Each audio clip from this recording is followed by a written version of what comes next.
चालाक खरगोश। Child story. एक समय की बात है। किसी जंगल में एक भालू रहता था। वह बहुत ही कपटी प्रवृत्ति का था। उस भालू को शहद खाने का बहुत शौक था। वह अक्सर जंगलों की मधुमक्खियों से जबरदस्ती शहद छीन कर खाया करता था। उसी जंगल में एक बेहद चालाक खरगोश भी रहता था।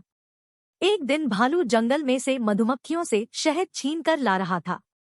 तभी खरगोश को शहद के बारे में पता चला। खरगोश ने शहद को खाने के लिए एक योजना बनाई और स्वयं योजना के अनुसार उस रास्ते पर जाकर लेट गया जहां से भालू गुजरने वाला था। भालू जैसे जैसे खरगोश के नजदीक आ रहा था वैसे वैसे खरगोश जोर जोर से कराने लगा और कहने लगा, अब तो मेरे मरने के दिन नजदीक आ गए हैं, आ आ। ऐसे कराते हुए खरगोश को देख भालू को उस पर दया आ गई। भालू ने खरगोश से पूछा, क्यों भाई? खरगोश, क्या हुआ, इतना करा क्यों रहे हो? खरगोश ने कराहते हुए कहा, क्या करे बालू भैया, पेट में बहुत तेज दर्द हो रहा है। अब तो अंतिम समय नजदीक आ गया ऐसा लगता है।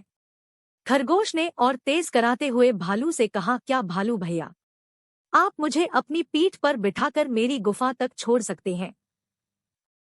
भालू को उस पर दया आ गई। उसने बिना कुछ सोचे समझे हामी भर दी और खरगोश को अपनी पीठ पर बैठा लिया। अब खरगोश बड़ी चालाकी के साथ धीरे धीरे भालू की पीठ पर लदे सारे शहद को चट कर गया। जब इस बात का भालू को आभास हुआ तो उसने खरगोश की पूंछ पकड़ ली, लेकिन खरगोश ने भागने के लिए जोर से ताकत लगाई और खरगोश की पूंछ टूटकर भालू के हाथ में रह गई। खरगोश भागता हुआ चला गया। खरगोश चालाक था। उसे पता था कि अब भालू नहीं छोड़ेगा और कटी हुई पूंछ से तुरंत पहचान लेगा। इसीलिए खरगोश ने अपनी खरगोशों की बस्ती में यह अफवाह फैला दी कि एक बीमारी सभी खरगोशों की पूंछ में पैदा हो गई है, जिसके कारण कई खरगोश मर रहे हैं। यदि आप सभी खरगोश उस बीमारी से बचना चाहते हैं तो अपनी पूंछ को कटा लें, जैसे मैंने कटवा ली है, खरगोश ने अपनी पूंछ दिखाते हुए कहा। फिर क्या था, सभी खरगोश ने अपनी पूंछ कटा ली। जब भालू ने सभी खरगोश को एकत्रित किया और सजा के लिए उस खरगोश को ढूंढना चाहा जिसकी पूंछ कटी हुई थी, लेकिन सभी खरगोश की पूंछ कटी देखकर भालू हैरान रह गया और मन ही मन खरगोश की चालाकी को समझ गया।